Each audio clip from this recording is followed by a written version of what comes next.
في البدء كان الكلمة والكلمة كان عند الله وكان الكلمة الله.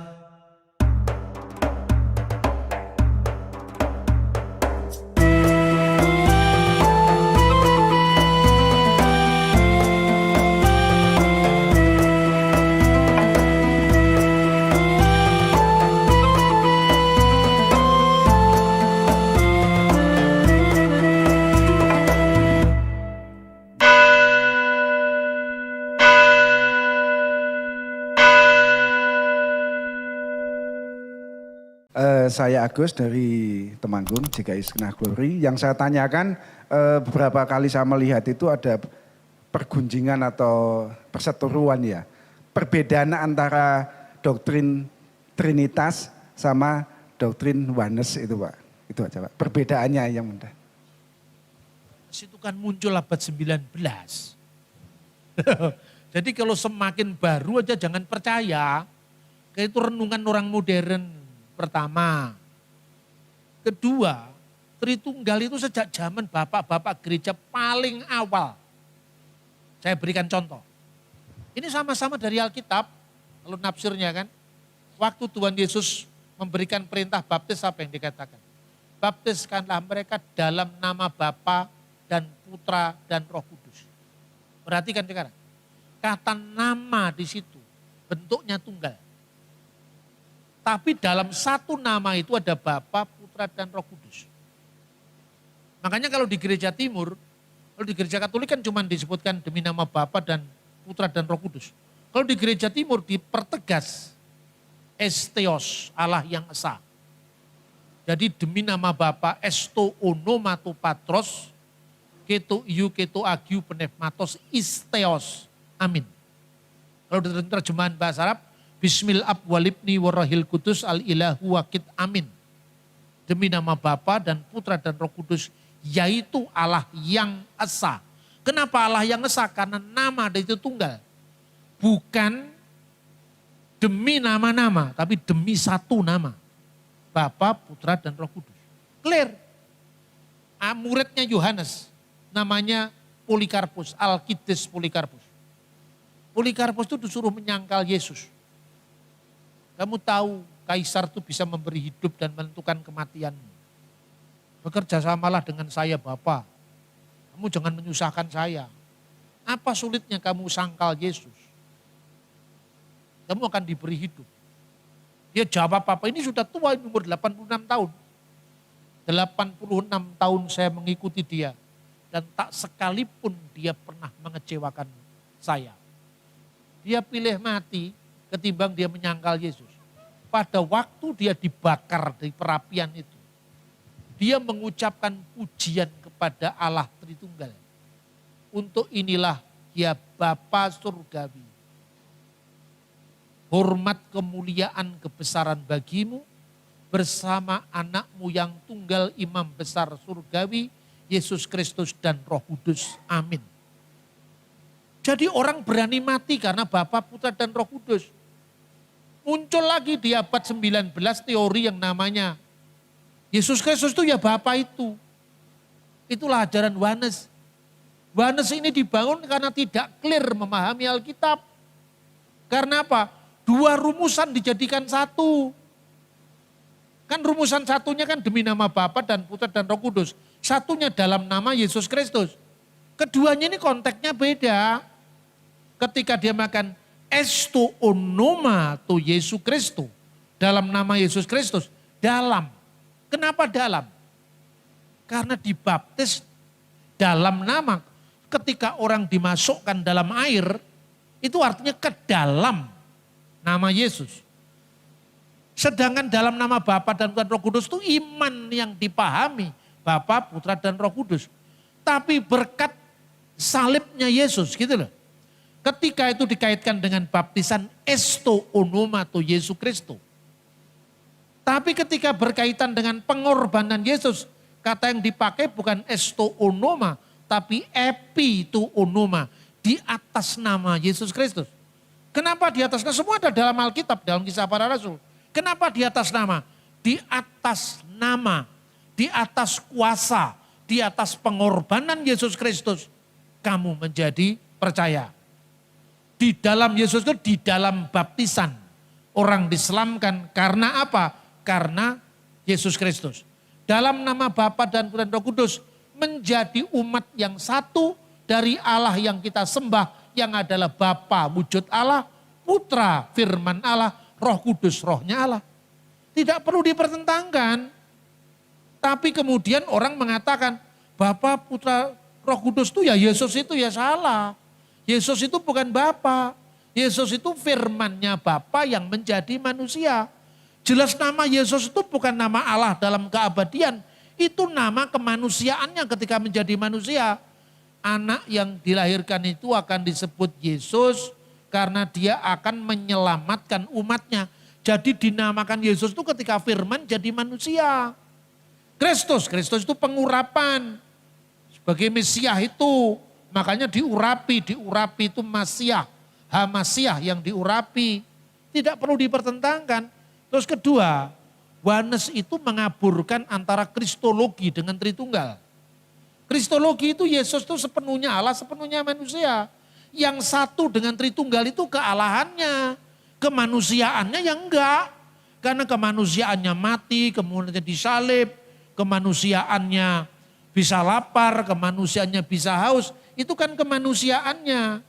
Jadi kalau Bapa itu Yesus, berarti Bapa bisa mati. Padahal Allah tidak bisa mati, ya kan? Yang disebut Allah Sang Bapa itu merujuk pada keilahian wujud ilahi. Makanya tidak seorang pun pernah melihat Allah. Jadi Allah Bapa tidak bisa digambar. Yang gambar Allah Bapa itu ajaran Mormon. Mana Allah Bapa bisa digambar? Alkitab mengatakan Allah itu tidak ada seorang pun yang melihat. Tapi anak tunggal yang di pangkuan Bapa, dialah yang menyatakannya. Kenapa Yesus bisa digambar? Karena sudah berinkarnasi menjadi manusia. Clear kan ajaran Alkitab itu?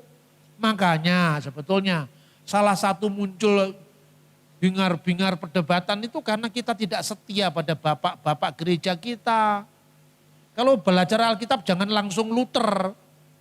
Luther kan baru abad 16, 15. Harus dari setelah Yohanes punya murid namanya Polikarpus. Polikarpus punya murid namanya Irenaeus. Irenaeus punya murid namanya Hippolytus. Harus urut sampai zaman modern gitu loh.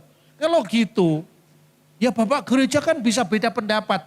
Beda pendapat kan masih dekat dengan peristiwa. Daripada kamu percaya dengan teolog Jerman yang hidup 2000 tahun setelah peristiwa. Sulit Pak, paham gini, kalau paham sulit. Ya gini saya kasih contoh. Anda boleh memilih. Pilih saya atau pilih Sentot Prawirodirjo tentang Diponegoro. Pilih mana? Sentot Prawirodirjo bukan doktor loh, saya doktor loh. Ayo sekarang. Sentot Prawirodirjo kalau memberi informasi tentang Diponegoro, kesalahannya sedikit. Ya dia bisa salah karena dia bukan Diponegoro kan. Kira-kira Bapak gereja bisa berbeda pendapat misalnya tadi tentang Julius Africanus dengan Agustinus bisa beda pendapat. Tapi perbedaan pendapat itu bukan pada masalah doktrin utama. Doktrin utamanya sama. Itu masalah sejarah, masalah yang lain-lain itu lebih bisa beda kan. Terus Anda ditanya, Diponegoro lebih suka rawon atau lebih suka gudeg atau lebih suka bakso ulek? Karena tadi baru makan bakso ulek saya sama Pak Yohanes. Enak ternyata bakso ulek itu. Karena lomboknya segar. Anda tanya itu kira-kira, tanya ke saya. Atau tanya ke Peter Carey gak tanggung-tanggung. Itu ahli Pangeran Diponegoro. Tapi dia orang Inggris. Bahasa Jawa aja dia hebat Diponegoro. Tapi kalau nembangan kalah dengan saya. Ayo sekarang. Jarak budaya kan? Jarak masa. Jadi percayalah sama Sentot Prawirodirjo ketimbang percaya kepada saya. Karena dia hidup sehari-hari mengalami bersama Diponegoro. Oh katakanlah Sentot gak tahu. Gak pernah ada catatannya, anaknya Sentot. Berarti generasi kedua. Jauh lebih bisa dipercaya ketimbang saya juga. Karena saya jaraknya 200 tahun. Dia tidak berjarak. Karena dia muridnya kira-kira seperti itu. Yang saya maksudkan dengan bapak-bapak gereja. Ya, semoga ini bisa membantu bagaimana menjelaskan Alkitab dalam konteks sejarah. Selamat malam Pak Bambang, saya Yudi dari Wonosobo. Menurut Pak Bambang, hal apakah atau peristiwa manakah yang paling menyebabkan umat Muslim menolak keberadaan Injil dan Yesus Kristus sebagai juru selamat? Apakah salah satunya diakibatkan oleh peristiwa perang salib yang di mata mereka identik dengan kekerasan dan kekejaman yang semena-mena, yang menyebabkan umat Muslim itu kesulitan untuk menangkap, memahami pesan utama dari Injil Yesus, yaitu kasih? Ataukah dikarenakan hal lainnya?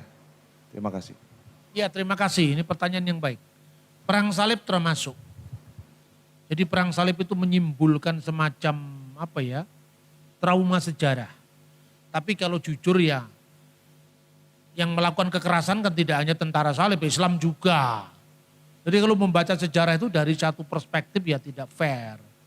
Makanya tafsir-tafsir yang muncul sebelum perang salib itu jauh lebih ramah terhadap kekristenan ketimbang zaman perang salib. Contohnya tafsir setelah perang salib, tafsir Ibnu Katsir abad 14. Ya, itu salah satu faktor saja. Tapi faktor yang lain apa? Karena perbedaan konsep tentang teologinya. Jadi bagi teman-teman Muslim yang paling menolak kenapa Yesus harus mati, itu nggak cocok itu. Dia itu mirip dengan pandangan mesianik dari kaum Selot itu, bahwa seorang utusan Tuhan itu harus menang. Nah, Yesus kan menempuh jalan salibnya dulu sebelum kebangkitannya. Bagi orang Kristen ya itu menang. Karena bangkit dari antara orang mati itu kan lebih daripada pahlawan yang menaklukkan sebuah kota. Iya toh? Setiap orang itu kan satu yang gak bisa dilawan itu kan maut dan kematian. Coba Anda bisa menguasai dunia ini. Anda kehilangan nyawamu, apa gunanya, kata Yesus kan? Dan Yesus mengatakan bahwa maut telah dikalah. Itu bagi orang Kristen. Tapi biasanya orang yang selalu berpikir menang kayak kaum Selot Yahudi itu menolak Yesus sebagai Mesias, karena Mesias kok harus menderita. Tidak usah heran, jangankan Islam yang muncul 2 abad setelah peristiwa. Muridnya Yesus sendiri tidak paham itu kok. Kan kalau Anda belajar dari sumber sekunder, Markus bukan saksi mata kan itu kan? Hanya Matius sama Yohanes, tapi kalau Anda belajar di Bapak Gereja, Markus itu saksi mata. Cuman bukan saksi mata yang mula-mula. Mengapa? Karena dia pernah mundur. Ini dari mana informasi? Bukan tafsirnya teolog abad 20. Anda membaca tulisannya Hippolytus. Hippolytus itu muridnya Irenaeus dari Lyon. Irenaeus muridnya Polikarpus. Polikarpus muridnya Yohanes. Jadi punya kesinambungan. Dia cerita dalam bukunya tentang 70 rasul. Jadi ada 12 murid, ada 70 rasul kan. Coba ini terakhir. Saya tunjukkan ayat Alkitab ya. Coba kita baca dulu Yohanes 6. Yohanes 6 Anda baca. Ayat 66. Coba siapa yang sudah ketemu? Bantu dibaca. Yohanes 6 ayat 66. Yohanes 6 ayat yang ke-66. Mulai dari waktu itu banyak murid-muridnya mengundurkan diri dan tidak lagi mengikuti dia. Nah, ayat 67. 67. Maka kata Yesus kepada ke-12 muridnya, apakah kamu tidak mau pergi juga? Nah, konteksnya apa sekarang? Kalau Anda baca ayat sebelumnya, kenapa murid-murid ada yang mundur itu? Karena mereka tidak siap dengan kata-kata Yesus. Ternyata perkataan ini terlalu keras. Tubuhku benar-benar makanan, darahku benar-benar minuman. Ini bukan Mesias yang kita tunggu yang seperti ini. Karena dia berharap Mesias itu pahlawan revolusi yang menang dengan Roma. Lah kok Yesus malah mengatakan, tubuhku benar-benar makanan, darahku benar-benar minuman. Wah ini kalah ini, kita kira seperti itu. banyak murid-murid yang mundur. Tapi ayat 67, Yesus berkata kepada murid-muridnya yang 12. Apa dikatakan? Apakah kalian juga mau Tidak mundur juga. mundur juga? Berarti yang 12 rasul masih utuh. Pada waktu itu loh. Karena Yudas belum berkhianat. Ya toh? Lalu yang mundur itu yang mana muridnya? Kita membaca Injil Lukas selain 12 rasul ada 70 murid. Nah murid yang mundur ini menurut Hippolytus ini. Hippolytus itu diajar langsung punya kesinambungan dengan para rasul. Dua murid yang mundur itu Markus sama Lukas. Jadi dua-duanya saksi mata. Cuman satunya saksi mata langsung, satunya saksi mata tidak langsung. Coba baca Injil Lukas pasal 1. Ayat 2. Lukas 1 ayat 2. Ayat 2. Seperti yang disampaikan kepada kita oleh mereka yang dari semua adalah saksi mata dan pelayan firman. Nah, ayat ini seringkali dimaknai. Kalau Markus kan bukan saksi mata, orang lupa. Saksi mata yang dari semula. Artinya apa saksi mata yang dari semula? Kita lihat Kisah Rasul.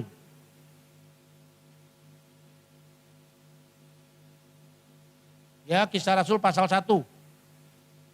Tentang penggantian Yudas itu. Apa syaratnya di situ? Waktu itu kan kemudian diganti oleh Matias kan? Sorry, Kisah Rasul ada yang sudah ketemu?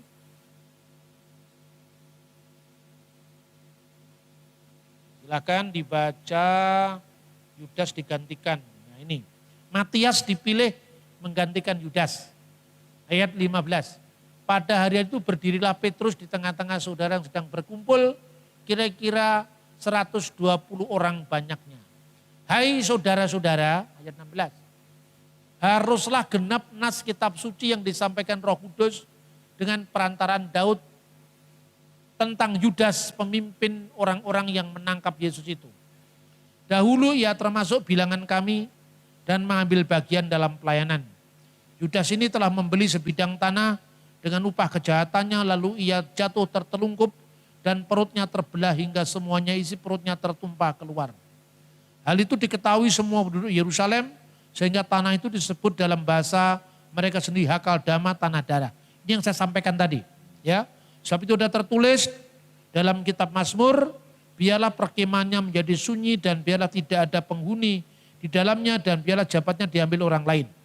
Ayat 21 ini penting. Jadi harus ditambahkan kepada kami seorang dari mereka yang senantiasa datang berkumpul dengan kami selama Tuhan Yesus bersama-sama dengan kami. Ayat 22. Yaitu mulai dari baptisan Yohanes sampai hari Yesus terangkat ke surga meninggalkan kami untuk menjadi saksi dengan kami tentang kebangkitannya. Nah inilah yang namanya saksi yang dari semula tidak pernah bolong, tidak pernah sedikit pun meninggalkan menjadi saksi mata. Dia ngikuti terus mulai dari baptisan Yesus oleh Yohanes sampai kebangkitannya. Tidak semua memenuhi syarat. Karena pernah ada yang mundur, Markus pernah mundur, Lukas pernah mundur. Tapi salah satu yang memenuhi syarat kemudian dibuang undi itu Matias. Berarti muridnya Yesus bukan hanya 12. Ada murid-murid lain lagi. Lah Markus termasuk murid tapi yang bukan saksi mata dari semula. Yang saksi mata dari semula itu tidak pernah absen mengikuti gurunya. Pemuritan itu tidak pernah absen. Nah Markus itu kenapa mundur? Ini catatan sejarah kuno ini. Markus itu mundur karena itu tadi. Dia nggak siap, Yesus yang mau diikuti ini ternyata mau mati. Nggak bisa kita terima. Padahal 70 rasul itu kalau Anda lihat di Lukas pasal 10. Pernah disuruh dua-dua sama Tuhan kan. Saksikan apa yang setelah dia pelayanan, dia lapor. Bahkan setan pun takut dengan nama Yesus. Kan gitu kan? Demit-demit setan itu setan orang doyan, demit orang dulit. Semua kalah sama kuasa Yesus. Kira-kira Markus ini termasuk 70 rasul tadi kan. Dia menyaksikan kuasa Yesus dahsyat luar biasa. Masa perwira Roma bisa nangkep dia? Gak mungkin lah. Lalu dia menjadi pemuda yang menyelinap, ingin tahu ketika Yesus ditangkap itu loh. Itu ceritanya cuma ada di Injil Markus kan? Di Lukas nggak ada, di Matius nggak ada, di Yohanes nggak ada. Kenapa? Karena Markus itu yang dimaksudkan pemuda yang telanjang itu. Telanjang itu bukan telanjang bulat. Menanggalkan jaketnya. Karena di masyarakat kuno, orang Israel kuno itu ya, zaman Yesus, orang kaya itu biasanya berlapis bajunya. Jadi ketika dia hilangkan itu apa rupanya jaketnya itu, baju luarnya itu, dia lari kemudian karena apa? Ternyata Yesus ditangkap juga. Bukan Yesus tidak mampu melepaskan diri, dia memang menyerahkan dirinya untuk tebusan bagi banyak orang. Ketika dia ngikuti Petrus, kemudian dia menjadi sekretarisnya Petrus. Karena dia paham bahasa Latin, namanya aja nama Latin. Dia menjadi penerjemah Petrus ketika Petrus ke arah barat pelayanan. Waktu Petrus di Roma, dia yang menuliskan Injil itu berdasarkan pewartaan Petrus. Makanya lihat khotbahnya Petrus di Kisah Para Rasul. Itu persis sistematiknya dengan Injil Markus. Diawali dari pembaptisan di Yordan kan. Perhatikan itu. Itu bukan kebetulan. Karena Markus itu muridnya Petrus. Setelah dia masuk kembali dalam pelayanan. Makanya di dalam suratnya Petrus, Markus anakku. Setelah dari Roma, Markus ke Mesir. Kemudian wafat di Mesir sebagai seorang martir. Dan peninggalannya gereja Koptik sampai hari ini. Jadi saksi-saksi sejarah masih ada. Bukan hanya di Roma, tapi di Antioquia, di Yerusalem, di Alexandria, di Konstantinopel, itu gereja-gereja kuno. Semuanya. Markus balik ke pelayanan. Lukas, Anda lihat itu orang yang jalan ke Emmaus itu. Ada 2 orang kan, tapi yang disebutkan hanya 1, Kleopas. Kleopas itu siapa? Kleopas itu suaminya, adiknya Yusuf suami Maria, istrinya juga namanya Maria. Itu disebutkan dalam Injil Yohanes, di bawah salib itu berdiri ibunya, saudara ibunya Maria istri Kleopas dan Maria Magdalena. Lah itulah ibunya Yakobus sebetulnya. Ya. Jadi Yakobus itu bukan saudara apa istilahnya anaknya Bunda Maria setelah Yesus, tidak, itu data dari gereja kuno. Itu memang anaknya Maria, istrinya Kleopas, dan Kleopas itu termasuk 70 rasul, saksi mata juga. Kenapa yang 1 orang namanya nggak disebut? Itulah Lukas sebetulnya. Jadi semua Injil itu saksi mata. Nah, mereka datang ke Emmaus kan, tiba-tiba Yesus menampakkan diri. Karena saking paniknya, harapannya nggak sesuai dengan apa yang mereka hadapi. Mereka sampai nggak sadar kalau itu Yesus. Apakah yang kamu percakapkan sementara kamu berjalan? Apakah engkau orang satu-satunya orang asing di negeri ini? Sampai kamu tidak tahu berita yang sangat viral sekarang ini. Ya toh? Kan kira-kira seperti itu kalau baca kita sekarang. Dulu kami mengharapkan Yesus itu adalah sebagai pemimpin kami, pembebas kami. Tapi nyatanya dia telah disalibkan, dia telah mati. Dia habis harapannya. Tapi di tengah-tengah dia perjalanan itu, wanita-wanita di kalangan kami bersaksi bahwa dia telah bangkit 3 hari setelah penyalipannya. Mereka jalan asik ngobrol dengan Yesus. Sampai ketika hari sudah mulai gelap, mereka menawarkan Yesus yang sudah bangkit itu, bersamalah dengan kami karena hari sudah gelap. Terus jadi nyanyian. Tinggal sertaku kawan yang kudus, telah hampir malam, jangan jalan terus, itu loh. Itu diinspirasi karena lagu itu. Begitu dia masuk ke rumah, Yesus memecah-mecahkan roti. Tersadarlah mereka itu Yesus. Karena apa? Tandanya itu memecah-mecahkan roti. Itulah yang oleh gereja diperingati sebagai Ekaristia, Ekaristi. yaitu tubuh dan darah Kristus. Jadi itu bukan simbol, itu memang benar-benar tubuh dan darah Kristus yang diubahkan. Karena gereja kalau tanpa misteri itu bukan gereja lagi, itu intellectual exercise. Ya toh? Bahwa itu semua dianalogikan, Kalau tidak ada iman yang menuntun kita keajaiban mujizat, gereja tidak bertahan di tengah penganiayaan. Mujizat itulah yang membuat gereja eksis dari abad pertama ketika gereja teraniaya sampai sekarang. Itu ternyata Lukas. Lukas balik ke pelayanan. Berkat siapa? Tuhan menangkap Paulus. Ini orang yang dulunya anti Kristen. Sekarang kok bisa dia bertobat? Malu hati dia. Balik makanya jadi rekan perjalanan Paulus. Kisah Rasul menggunakan kata kami karena apa? Itu yang nulis Lukas. Dan itu menyaksikan perjalanannya bersama Rasul Paulus. Gimana belajar gini gak habis-habis kan? Semakin banyak kita bertanya, semakin kita tidak tahu. Bapak Ibu Saudara, kalau mau ya, karena saya tidak tinggal lagi di sini, ikuti kelas pemuritan kita lewat online. Nanti kira-kira bulan depan lah kita mulai lagi. Ya belajar begini, ya. Saya kira itu. Terima kasih, Tuhan berkati. Sama, Pak.